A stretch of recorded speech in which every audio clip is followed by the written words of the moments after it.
¿Cómo están, amigos? Buenos días, sean bienvenidos a un capítulo más de Conociendo al Candidato. ¿Les gustaría conocer quién se esconde detrás de las cámaras? Bueno, esta mañana tenemos como invitado al señor Roger Amadeo Franco. Un gusto tenerlo presente. El gusto es todo mío, gracias Ariane, un saludo cordial a toda la teleaudiencia de la red Unitel. Y importante estos espacios para que nos puedan conocer a todos los que nos estamos postulando hacia la alcaldía, la gobernación. Y son espacios donde podemos llegar a la gente, podemos conectar con la gente que no nos conozca o quizás nos conoce de un ámbito público, pueda conocer la realidad de cómo ha sido tu niñez, tu infancia, dónde creciste, quiénes son tus padres, etc. Yo les agradezco, Ariane, por esta invitación de ver. Como bien lo decía, es un espacio para que nosotros podamos conocer qué se esconde detrás de ese candidato. Entonces me gustaría empezar consultándole. Sabemos que es del departamento. Entonces, ¿cómo fue su infancia? ¿Cómo se desarrolló en el departamento? Bueno, inicialmente nosotros venimos de una familia, bueno, vamos a llamarla pandina. Difícil es decir pandinos al 100%. Claro. Mi mamá migra de Santa Cruz, vive en Río Branco, es adoptada por una familia Barbosa en Río Branco. Y mi papá sí, nacido acá en Pando, mi papá sí es pandino, su papá pandino, su mamá de mi padre brasilera. Entonces mi mamá se crió en el Brasil. Claro. Y gracias a ellos, bueno, nosotros crecimos en una infancia con unos principios, unos valores bien cimentados, ¿no? Crecimos en la Petit Ray, hoy donde queda el mercado Abasto. Ahí fue ahí nacimos. Soy el segundo de 3 hermanos. Mi hermano mayor David Franco, mi hermana menor es Kelly Franco. Y luego estudié todo lo que fue primaria en la escuela Cobija. Ay, hoy Unidad Educativa Cobija. En ese entonces era Escuela Fiscal Mixta Cobija, así se llamaba. Y quedaba a pocos pasos de donde era la Petit Ray, al frente de la Fuerza Aérea.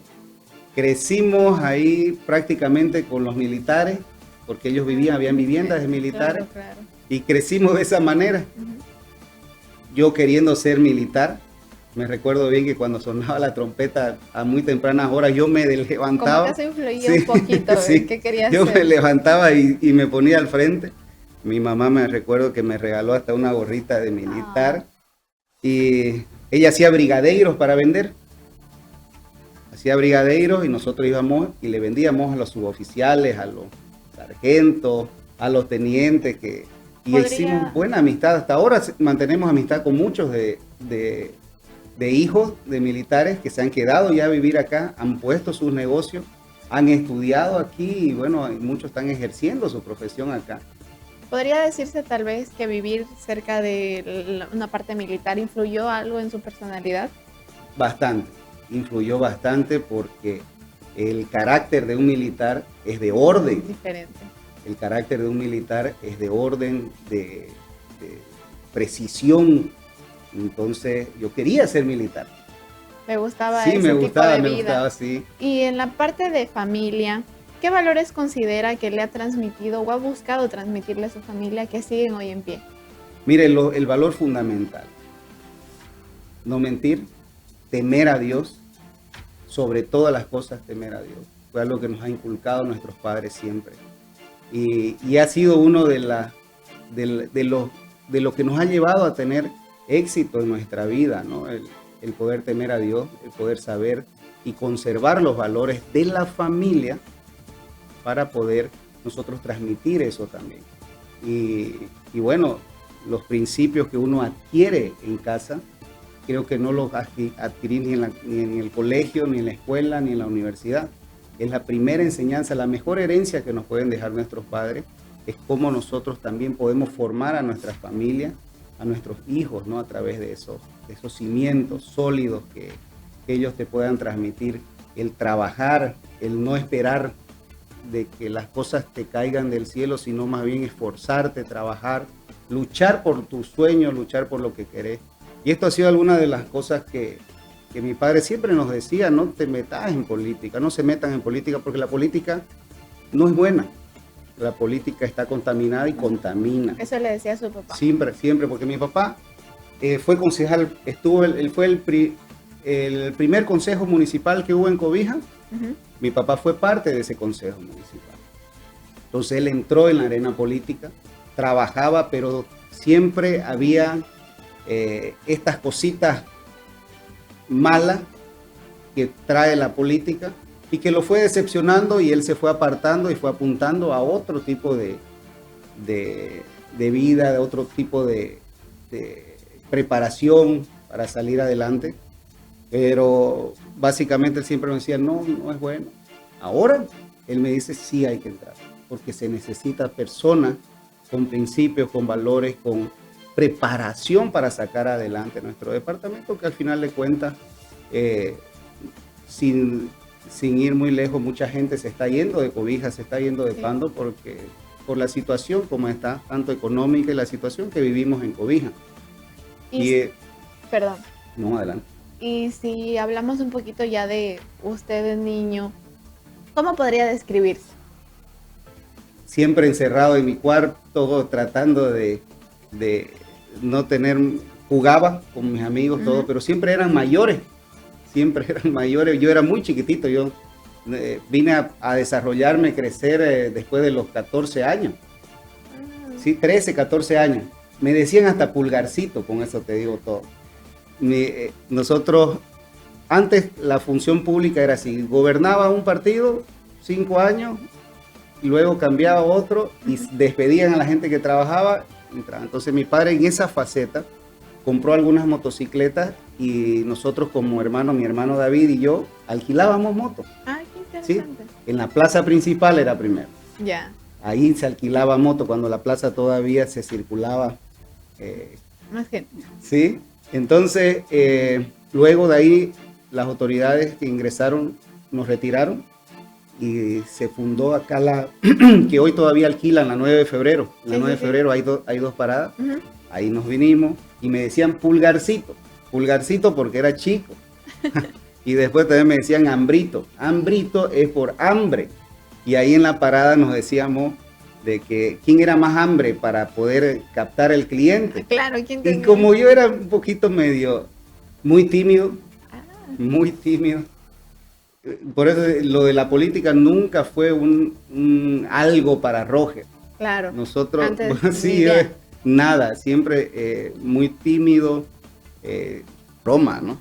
Y de esa manera, eso yo te estoy hablando de cuando tenía 11, 12, 13 años, alquilábamos. Y ayudaba a mis padres, estábamos ayudando. En ese entonces justo fue una época difícil. Luego mis padres gerencia la Mutual Pando, tuvo 20 años gerenciando una institución que era propia de los pandinos, que era algo propio, que te sentías identificado, la Mutual Pando, porque casi todos los moradores de acá y los ahorristas eran socios. Claro. Bueno, eso ya es otra historia, ya hoy ya es la promotora de Cochabamba. Ese es otro tema que hicieron los directivos posteriores. Entonces mi padre se jubila ahí y demostró a través de sus capacidades poder levantar una institución. Y eso ha sido como una enseñanza para que mi hermano, mi hermana y yo, nosotros también, donde ingresemos, tratemos de hacer las cosas bien.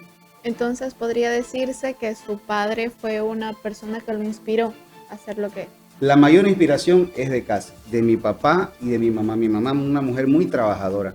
Cuando nosotros estudiamos en Sucre, mis tres hermanos estudiamos en Sucre. Nosotros, mi hermana es ingeniera comercial, mi hermano es administrador de empresa, yo soy ingeniero en sistemas, formado en Sucre, sí. En Sucre. Sí, y mi mamá nos mandaba semanalmente, hacía tortas y vendía rollos. Los queques. Sí, y nos mandaba. Y de esa manera salimos adelante como familia. Luego, el 2004, ellos formaron una empresa de agua, Picotagua. La mayoría nos dicen hasta Picotagua. Allá vienen los Picotagua, dicen, sí. Nos hablan de Picotagua. Alquilaba su teléfono, tu papá le alquilaba el teléfono a mi madre. En esa época la cooperativa, tenían socios y cada socio tenía un teléfono.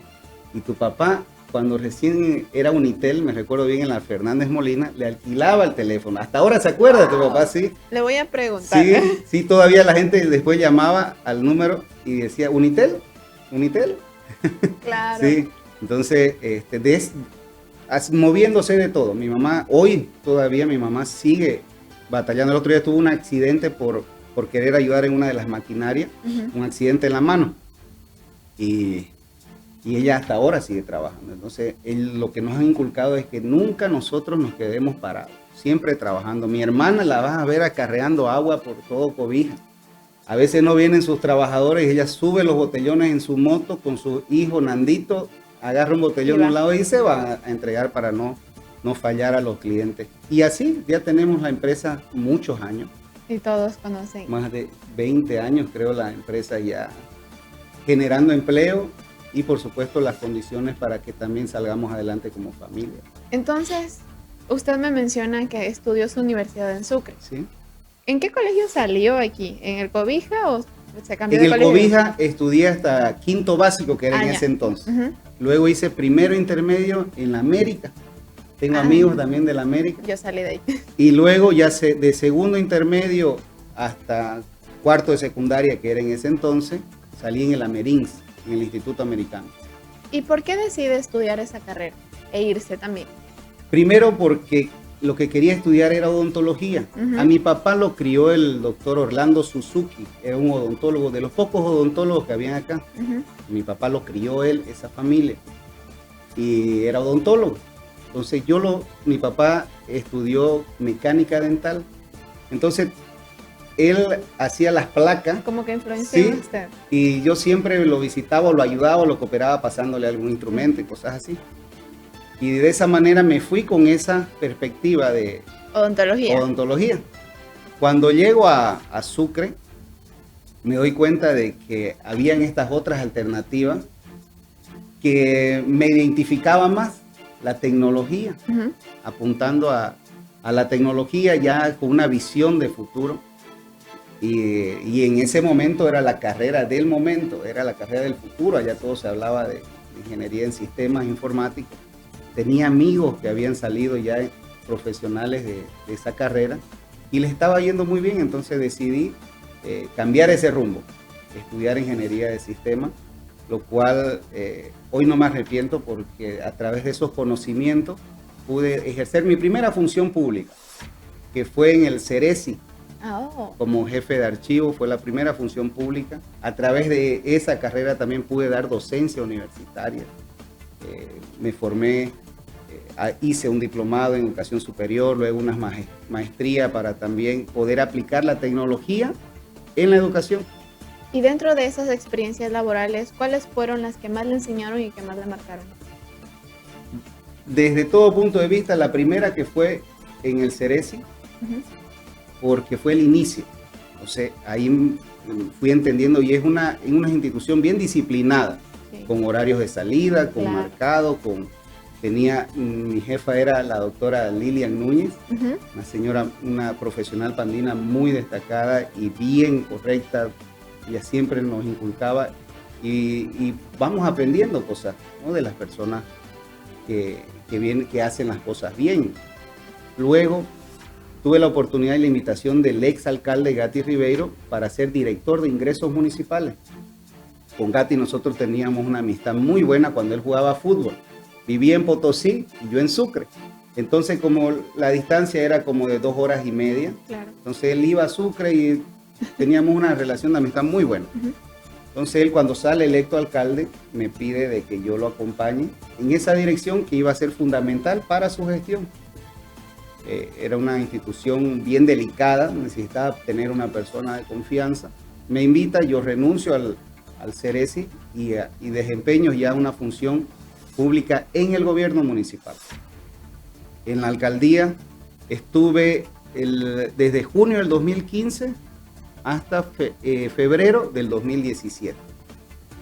Pudimos dejar unas políticas tributarias muy interesantes que hasta hoy las siguen aplicando. El primer perdonazo, por ejemplo, en Cobija, el primer perdonazo tributario. Luego las ferias de emplaque, en un día pudimos unificar a la policía boliviana, recaudaciones de la policía boliviana, DIPROVE y la alcaldía. Y realizábamos el trámite en un día del emplacado. ¿Y ese desempeño laboral contribuyó para poder observar más de cerca las necesidades de la gente? Por supuesto que sí.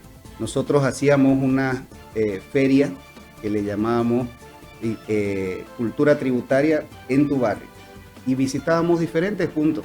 Nuestras campañas móviles o nuestras carpas móviles que le llamábamos, llegábamos a los diferentes barrios. ¿Y qué te decía el barrio? No pago mis impuestos, primero porque no tengo documentación y segundo porque no veo nada de mejora. Entonces nosotros inculcamos algunas políticas y que pudimos lograr la mayor recaudación tributaria que tuvo este municipio. Wow. De 12 millones, 13 millones que eran, y eso está en documento en la alcaldía, lo pueden revisar porque eso se registra, todos los ingresos. Nosotros recaudamos en el primer año, en primeros 6 meses, 17 millones de bolivianos. Posteriormente, el siguiente año, el 2016, llegamos a recaudar 21 millones de bolivianos. Y la proyección era seguir avanzando. No. Entonces yo le hice una planificación, trabajamos con un equipo y le dijimos al alcalde, podemos llegar a recaudar 54 millones de bolivianos, pero necesitamos que nos fortalezcan como dirección para poder llegar a todos lados, inculcar, darle derecho propietario, por lo menos ayudar a que tengan derecho propietario. Muchas viviendas que un 40% no tienen y no tributan. Pero luego ya vinieron algunas situaciones que no nos agradaron y nosotros tomamos la decisión de renunciar y seguir nomás apoyando a nuestra empresa, a la empresa familiar. ¿Y en qué momento decide o considera que ya no quería solamente aportar del ámbito profesional, sino también involucrarse un poco más en la parte política? El 2019. Desde antes. Sí, el 2019. Esto yo estuve hasta el 2017, nos dedicamos a lo privado, a la docencia que me apasiona.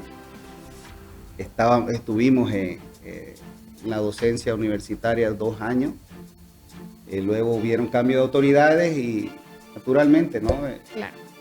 Bueno, nos retiraron y de esa manera eso no fue un impedimento para seguir preparándonos. Hemos seguido haciendo algún tipo de estudio. Realicé una maestría en Dirección y Administración de Empresas, también una especialidad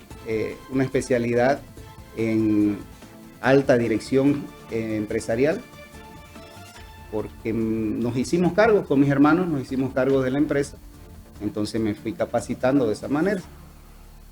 El 2019, Carlos Mesa se lanza como candidato a la presidencia y nos invita para que seamos parte de Comunidad Ciudadana en ese momento. Como te decía, mi padre no. Política no, ya él había vivido experiencias definitivamente que no fueron buenas en la política, que han hecho mucho daño también a Pando, a Cobija, que son las divisiones por colores, divisiones de familia por ideologías políticas, por colores políticos. Sí. Entonces él nos decía, no es bueno, no es una arena, es bueno. Ustedes fueron criados con tanto amor para que venga alguien y los destroce. Claro. Entonces, yo digo que no, pero nosotros a veces los jóvenes, y en ese momento era joven, yo dije, no, voy a meterle. Vamos a meterle. No era como candidato, simplemente para apoyar, claro, para conformar esa estructura. Luego ya don Carlos Mesa me dice, necesito personas de confianza, personas que quieran hacer una renovación política, para que puedan quedar una nueva generación en la política. Él vino acá, nos sentamos, juntamente hicimos equipo con Corina Ferreira, ella salió senadora electa. Y en esa oportunidad yo salí electo diputado, pero las elecciones se anularon, fueron anuladas. Entonces desde ese momento dije, no es para mí esto, lo tomé como que era una señal de Dios. Lo tomamos de esa manera.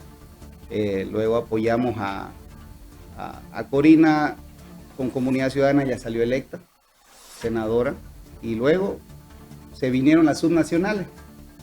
Y Corina, ya como jefe de Comunidad Ciudadana acá en Pando, ella decide apostar por mi persona para que vaya como candidato a alcalde. Yeah. Y en ese momento mi papá me dijo no, mi esposa me dijo no, que por cierto, soy casado con la doctora Mayerly Ortiz. Ella trabaja en emergencia y conoce mucha gente porque diariamente atienden ahí pacientes. Y ella me dijo no. Desde un primer momento la familia fue rotundo no. Mis padres no, mi esposa me dijo no.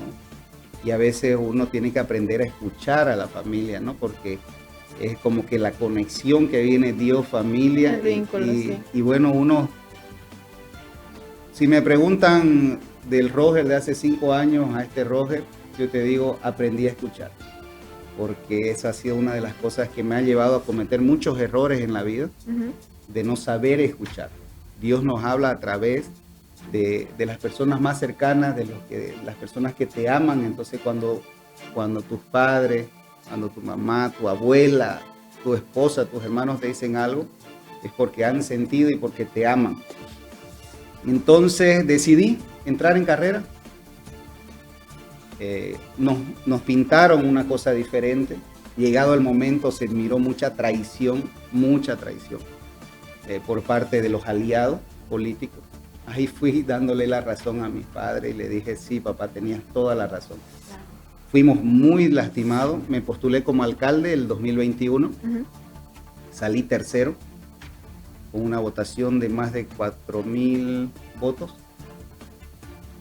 Y que enfocamos toda nuestra campaña en mostrar propuestas, realizar un plan para lo que necesitaba Cobija. Cobija en ese entonces era el tema de la basura. La basura, había basura por todos lados. Los suchas se habían apoderado de Cobija y enfoqué principalmente en esa rama, que era la basura. De eso conlleva que la alcaldesa Ana Lucia me invite a que sea parte. En un debate, recuerdo bien, en un debate ella me hace el planteamiento y me dice, si yo soy alcaldesa, ¿trabajarías conmigo? Eso ella me lo dice al vivo en un debate. Y en ese debate yo le digo que claro que sí, y lo mismo se la devolví la misma pregunta. De ese modo, ella sale electa contundentemente. Y bueno, ella me invita para que sea parte primero de ingresos municipales, porque era la área que yo había destacado en el gobierno municipal, había aplicado políticas tributarias, porque luego de eso, con el equipo que habíamos conformado, por política nos sacaron y ya los números decían cosas diferentes. Entonces ella era consciente de que se necesitaba buena recaudación para hacer gestión. Y como tenía experiencia. Y como teníamos experiencia, ella me invita inicialmente. Me recuerdo muy bien, ella se reunió conmigo, me invita. Yo ese momento comienzo a investigar las nuevas normativas que habían salido durante esos años, actualizándome, conformé ya el equipo. Y 3 días antes de su posesión, ella me llama y me dice que no, que me invita para hacer urbano. Porque como yo apliqué toda mi campaña, mis propuestas fueron enfocadas, ella me dijo, ahí está, hacer urbano para que puedas aplicarlo. Claro. Y yo le dije, claro, sí, alcaldesa, con mucho gusto. Y de esa manera, me recuerdo que el primer día que llegué a hacer urbano, me estaban esperando los del sindicato con un voto resolutivo. No aceptamos que venga Roger aquí. No aceptamos, queremos que se mantenga el director. Yo le digo, pero escúchenme. Esperen. Solamente escúchenme. 5 minutos. 5 minutos, un ratito entremos. Ya, ingeniero, todos bravos, molestos. Yo llegué, me senté y le digo, yo quiero escucharlo. Quiero saber por qué la gente habla mal de ustedes. Y vengo a aportar para que nos unamos y saquemos adelante esta institución. No hay ni una mala intención. El poder, la alcaldesa confió en mí para que yo pueda sacar adelante esta institución. Claro. Y ellos me dijeron, no, ingeniero, es que nos dijeron que usted es discriminador, que usted es racista. Y yo, ¿por qué? Le digo, o sea, sí, yo estudié en Sucre, yo conviví con la gente allá en Sucre y mis mejores amigos son de Sucre. Hasta ahora mantengo contacto, voy a Sucre y su familia me atienden bien, entonces yo soy una persona muy agradecida. Yo le digo, no, ustedes conózcanme, denme el beneficio de la duda, conózcanme y luego ya puedan ustedes emitir criterios sobre mí. Y le digo, y de esa manera ellos se desahogaron. Ujú. No tenemos esto, no tenemos lo otro.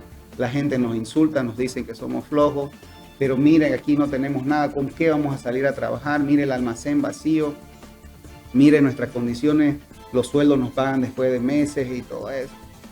Y le digo, hagamos una cosa.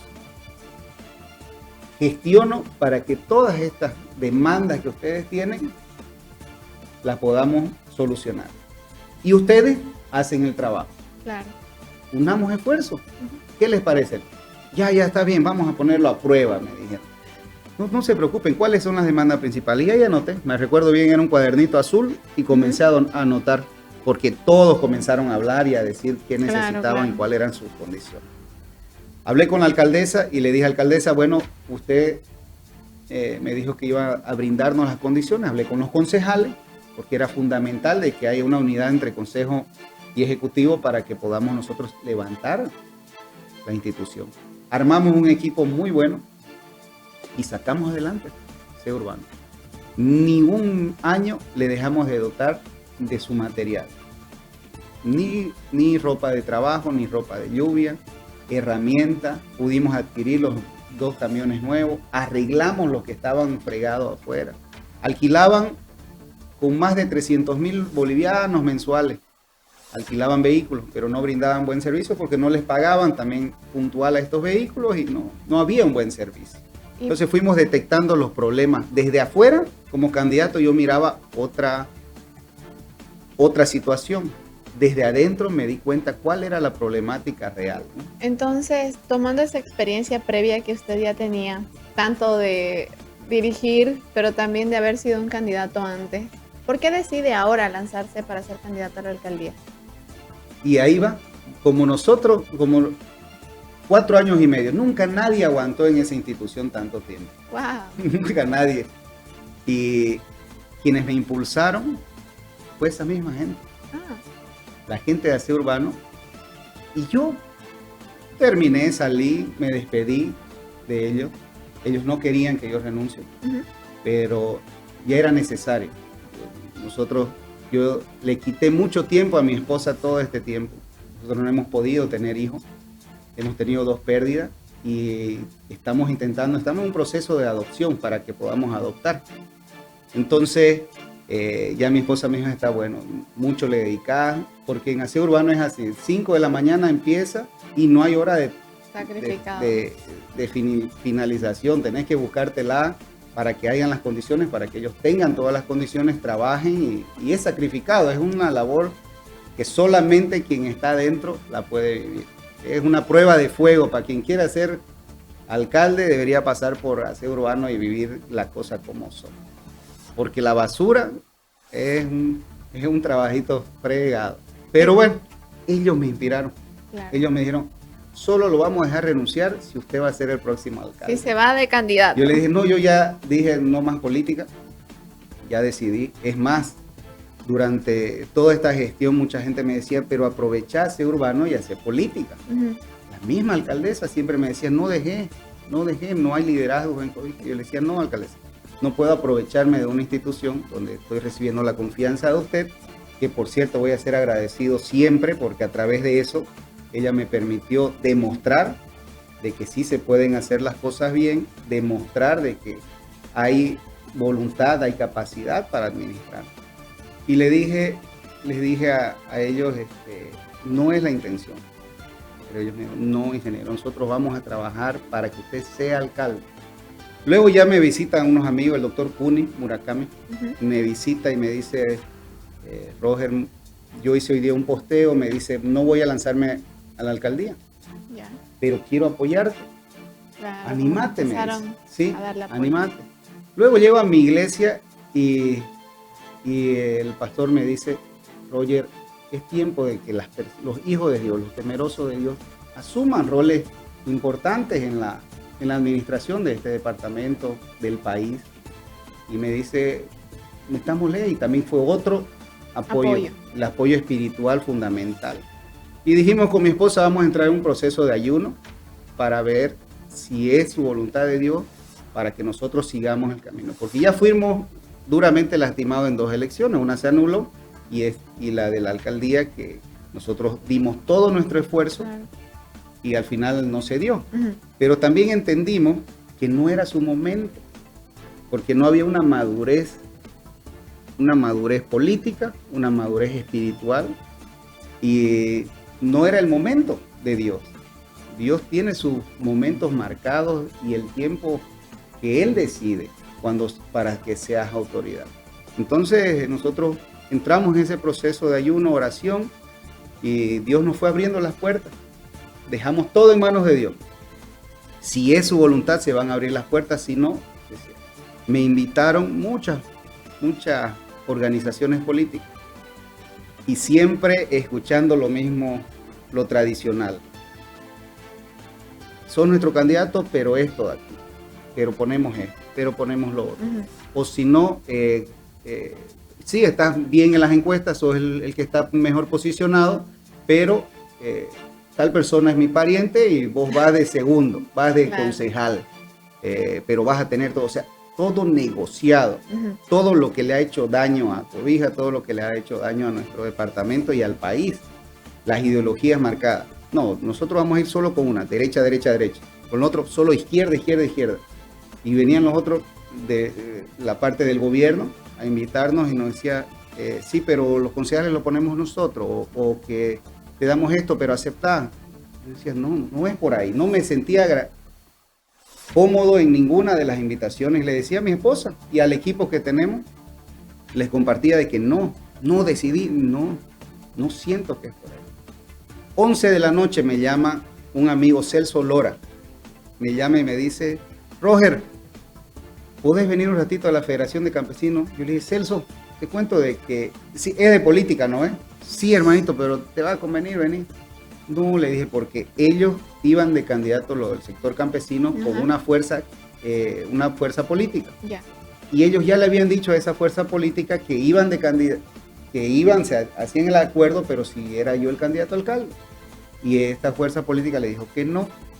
Entonces, pensaba que la llamada era para eso. Y le digo, Celso, no. Además son las 11 de la noche. Vení un ratito, escucharnos 10 minutos y te vas. Ya, agarré mi moto y me fui. 11 de la noche. Llegué a la federación, estaban sentados muchos amigos que yo conozco de la infancia. Con Celso, con el que te hablo, alquilábamos moto. Ahí en la parada, así nos conocemos desde ahí. Entonces, de esa manera, ellos me hacen el planteamiento y me dicen de que van a ir como federación. La Constitución Política del Estado les permite a ellos postular candidaturas. Les permite de que puedan postular en las subnacionales, no en las elecciones nacionales. Y me dicen, ahí está, con ellos, con el logo de la federación vamos a ir. Y ya yo luego le pregunto, ¿qué condiciones? ¿Cuáles son las condiciones? Ninguna. Solo que nos acepte. ¿Seguro? Seguro. Robert, nosotros queremos de que históricamente el campo y la ciudad se unan para poder sacar adelante a Cobija y a Pampa. Y bueno, yo salgo, pero pensarlo, 2 días te damos para que nos dé la respuesta, ya perfecto. En esos 2 días ellos también invitan a Rodolfo, Claro. a Rodolfo Áñez. Y con Rodolfo ya veníamos nosotros hablando de que, porque nos habían invitado justamente en diferentes, pero dijimos, no lo tradicional, no más de lo mismo, y si es la voluntad de Dios, que se nos abran las puertas. Coincidimos eso con Rodolfo y su equipo, y casualmente un sábado a él lo invitan. Yo llego y bueno, a ese lugar, y estaban también hablando con Rodolfo, y de esa manera se nos abrió las puertas, y así estamos. Todos los días yo veo la gracia de Dios, veo hasta el detalle. Ayer iniciamos campaña territorial, escuchando al vecino. Una lluvia torrencial. El clima está loco ahora. Sí, dijimos con Rodolfo, igual, nosotros estamos con un propósito. Si es la voluntad de Dios, que sea con lluvia, pues con lluvia vamos a ir. A eso quería llegar, como última pregunta. Fuera de cargos políticos, ¿cómo le gustaría ser recordado? Fuera de los cargos políticos, como quien hizo las cosas bien. Simple. Quien hizo las cosas bien. Y le doy toda la razón. de verdad agradecerle por compartirnos una vida de experiencias. Como usted dijo, siente que hay una señal ahora y esperamos le vaya bien también. Agradecerle por estar aquí con nosotros. Y Gracias. con eso podemos dar por finalizado el capítulo. Muchas gracias, saludos, chao, chao. Gracias por escucharnos. Chao, chao.